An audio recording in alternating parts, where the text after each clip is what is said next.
Desde Guatemala, lugar en donde surge la civilización maya en todo su esplendor. Este es el canal multicultural TV Maya. Tenemos mucho que ver contigo.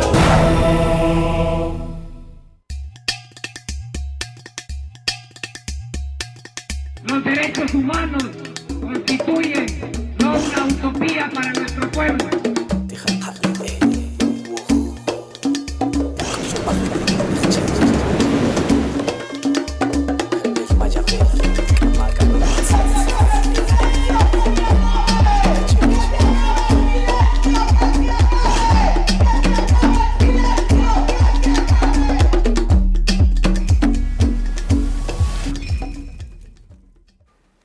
Muy buenas tardes, amables televidentes. Bienvenidos a su programa Costijón, Conversemos, y al espacio Una mirada crítica sobre Guatemala, bajo la responsabilidad de la Asociación para el Avance y las Ciencias Sociales en Guatemala, Avanzo. Mi nombre es Clara Arenas y hoy vamos a tener la oportunidad de conversar de nuevo sobre temas educativos. Ya lo hicimos hace más o menos un mes hablando de la educación liberadora. Y hoy vamos a hablar sobre un tema que nos ha tenido moviéndonos mucho en Guatemala y oyendo muchísimo un debate sobre los estudios de magisterio y el futuro de la educación magisterial en Guatemala. Este es un tema, como hemos dicho, muy relevante para nuestro país. Es una discusión no terminada. Sabemos que hay sobre la mesa puestas muchísimas posibilidades en este tema y creemos que hay que mantener abierto el espacio para el debate sobre un asunto tan importante. Los formadores y las formadoras de los niños y las futuras generaciones en Guatemala está realmente en debate y está puesto para mejorar, esperamos todos nosotros. Para entender este tema y conversar sobre él y para que ustedes, amables televidentes, puedan alrededor de la mesa de su casa, mientras desayunan, almuerzan o cenan, cuando toman un cafecito, conversar sobre estas cosas. Estas no son cosas que competen solo a los políticos o solo a los expertos. Son asuntos que nos atañen a todos. Son asuntos de carácter nacional que a todos los ciudadanos y a todas las ciudadanas de nuestro país les interesan. Y entonces, para entender mucho mejor este tema, para poder llevarnos muchos más criterios para hablar del mismo, tenemos hoy tres invitadas muy especiales que voy a tener mucho gusto en presentarles en este momento. Me acompañan Vivian Ramírez. Vivian es estudiante de sexto año de magisterio del INCA y nos visita, está en el programa para ayudarnos a hablar de estos temas, como decía, tan importantes para nuestro país. Entonces le damos la bienvenida a Vivian. Muchas gracias por estar con nosotros. Gracias por la invitación. Como bien decía, soy del Instituto INCA y estoy aquí para aclarar las dudas y para darles más información sobre la carrera de magisterio. Muchas gracias, Vivian. También está con nosotros Lisbeth Gramajo. Lisbeth nos acompaña, ella es antropóloga y politóloga y participa en Educa Guatemala, una entidad de reciente creación que busca hacer investigación en educación. Así que le damos la bienvenida a Lisbeth. Muchas gracias también a ti por estar con nosotros hoy en la tarde. Gracias por la invitación en este espacio. Y también está con nosotros Celeste Barrios. Celeste es estudiante también de sexto año de magisterio de primaria, solo que del Instituto Belén. Bienvenida, Celeste. Gracias por la invitación.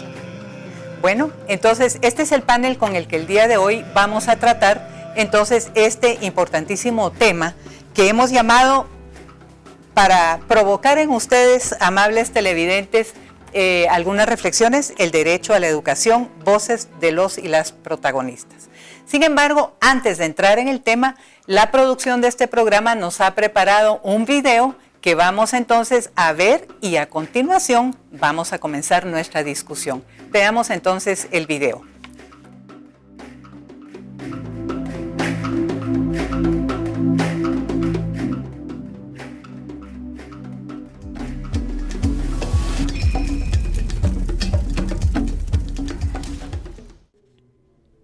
Desigualdades económicas, sociales, políticas, lingüísticas y geográficas son algunos de los tantos factores que influyen en el acceso a la educación en el país. Considerando que la educación constituye uno de los factores con mayor importancia para el crecimiento y el desarrollo individual y social del ser humano, es preocupante saber que las múltiples deficiencias que posee el sistema educativo en el país dificultan el crecimiento del mismo, observando la importancia que posee para la población en la obtención de un empleo.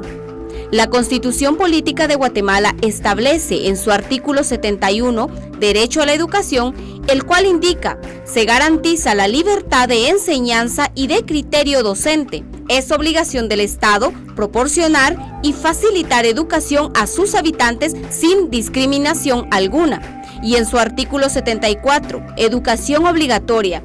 Los habitantes tienen el derecho y la obligación de recibir la educación inicial, preprimaria, primaria y básico dentro de los límites de edad que fija la ley. La Ley Nacional en materia educativa resalta la importancia de la preparación académica del individuo y asegura el mismo.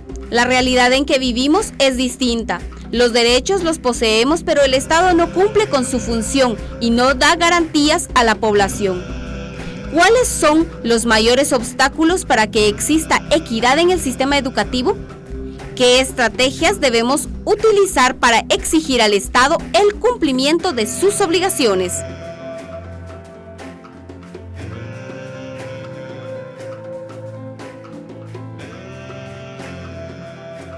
Muy bien, hemos visto este video que nos ha preparado la producción del programa para comenzar a entrar en materia. Yo le voy a pedir entonces a mis invitadas de hoy, todas mujeres, bienvenidas las mujeres, que hagan sus primeras reacciones a lo que vieron en el video desde su experiencia y desde su práctica, digamos, como estudiantes, como maestras, como investigadoras. No sé quién quiere comenzar, esto es totalmente libre. ¿Quién comienza? Celeste. Bueno, buenas tardes. Creo que acabamos de ver una nota muy importante y se mencionaba el derecho a educación, un derecho que debería garantizar el Estado, un derecho que se ve violado con este tipo de reformas a carreras como el magisterio, y pues creo que será muy interesante poder tratar un poco más de cómo este tipo de reformas violan los derechos constitucionales que deberían de ser garantizados para todos y todas las guatemaltecas. Gracias, Celeste. Lisbeth, ¿qué? Tal vez a nivel latinoamericano estamos asistiendo a una serie de reformas que se están haciendo en el ámbito educativo, las cuales han generado mucho descontento. Vemos las marchas en México, las marchas aquí en Guatemala desde el año pasado, en Estados Unidos, en los estudiantes chilenos, ¿verdad? Y lo que está en discusión realmente es el derecho a la educación, ¿verdad? Ante una tendencia que ve la educación como una mercancía o como un servicio para prestar a los ciudadanos, en cuanto esto es realmente un derecho que el Estado está obligado a garantizarle a sus ciudadanos y ciudadanas. Entonces, pues sobre la mesa está esta discusión, ¿verdad?, de la educación como un derecho o como una mercancía. O sea, que somos clientes o qué somos de la educación. Esa es un poco la pregunta. Vivian, para ti, ¿qué te promovió en tu mente este video? Pues además de unos muy bonitos recuerdos por algunas imágenes que salieron ahí, yo creo que es algo muy cierto que la mayoría de veces se dieron cuenta, había gente que del área rural, que muchas veces ellos no tienen acceso a la educación, y quizás más allá de lo que nos afecta aquí en la capital, hay que pensar en la gente del área rural, que son los que menos tienen, y las posibilidades que los papás a veces dan lo mejor de ellos para mandarlos a estudiar. Y yo creo que se está violando el derecho a la educación para ellos y para nosotros, que a pesar que somos de la capital, nos vemos a veces muy afectados por los recursos económicos para llegar hasta donde estamos. Gracias. Bueno, en esta primera ronda yo miro dos cosas importantes que se han dicho. Una es la violación al derecho a la educación, y lo otro, lo que planteabas tú, Lisbeth, esa diferencia importante entre derecho y mercancía o servicio, ¿verdad? Que yo creo que lo vemos también y lo hemos hablado en el sistema de salud, que también, digamos, el que quiere acceder al sistema de salud se le ve como un cliente del sistema, no tanto como alguien que tiene derecho a la salud, ¿verdad? Yo creo eso lo han puesto ustedes como muy importante y en el centro quizá de lo que va a ser el debate en el resto de nuestro programa. Pero entonces yo quisiera preguntarle a Celeste, que fue la primera que habló, entonces ahora le toca. Cuando ustedes dicen esta reforma viola el derecho a la educación, unas primeras ideas sobre por qué decimos eso. Bueno, hay que tomar en cuenta de que dice que los padres de familia tienen el derecho de poder escoger la carrera que van a estudiar sus hijos.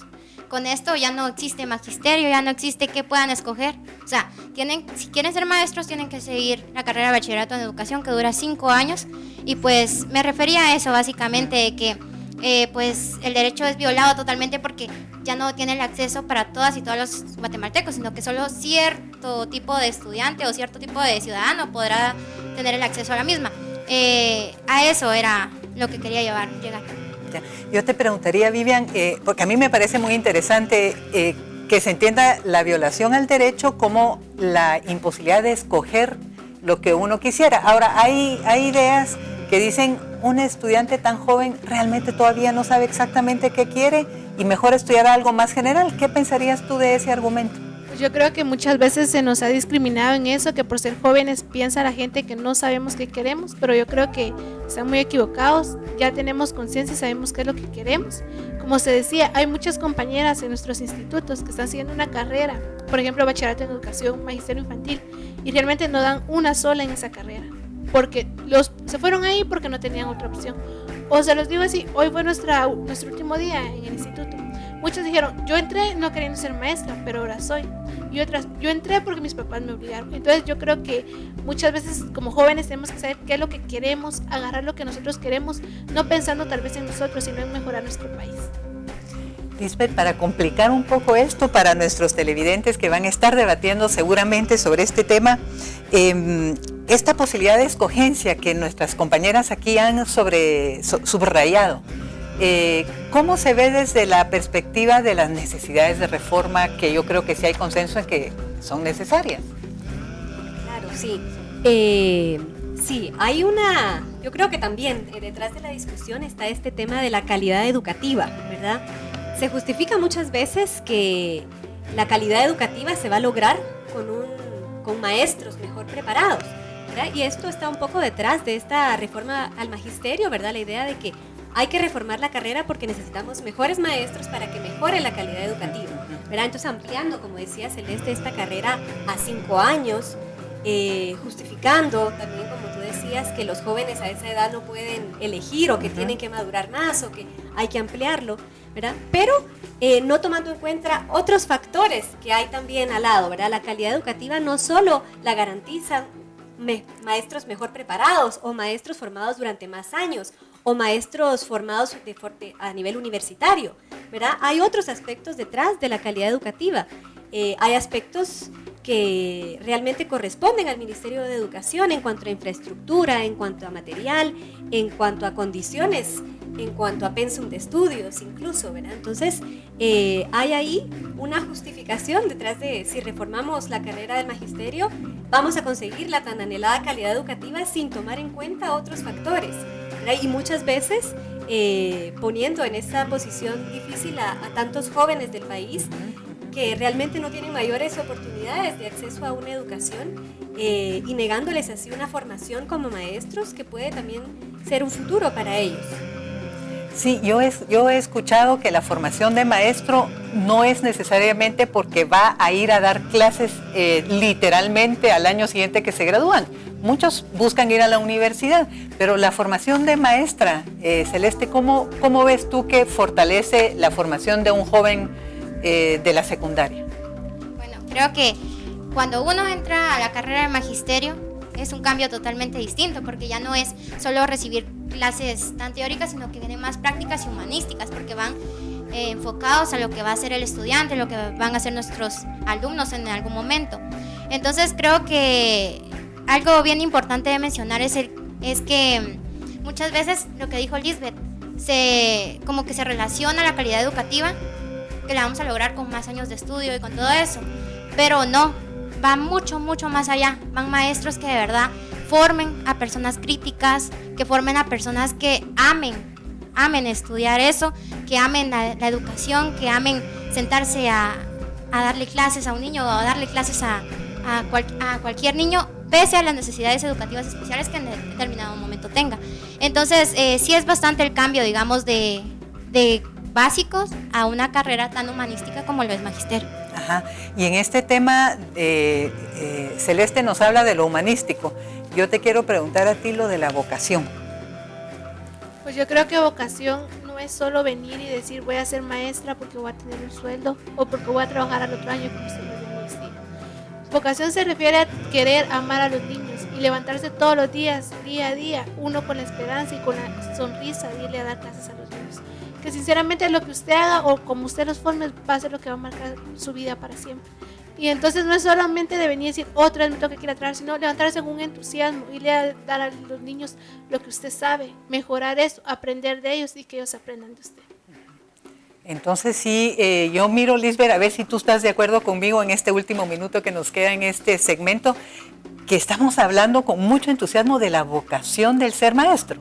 Estamos sintiendo eso, tú también lo estás viendo. Sí, también lo siento y es algo que es muy visible y fue altamente visible con las protestas que encabezaron estudiantes normalistas el año pasado con la reforma que ellos planteaban abiertamente. Nosotros estamos estudiando esto por vocación.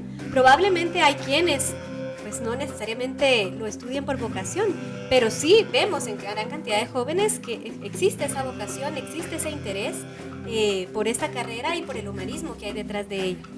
Muy bien, con estas palabras de Lisbeth Gramajo vamos a concluir este segmento, manteniendo en nuestra mente entonces muy importante la vocación de ser maestro, de qué hay detrás de la calidad educativa cuando hablamos de calidad, y la idea de que los jóvenes, muy jóvenes de la secundaria, si son capaces de escoger lo que quieren hacer, ¿verdad? Con esto yo quisiera entonces cerrar este segmento y volver con ustedes, amables televidentes, en breve para continuar esta discusión.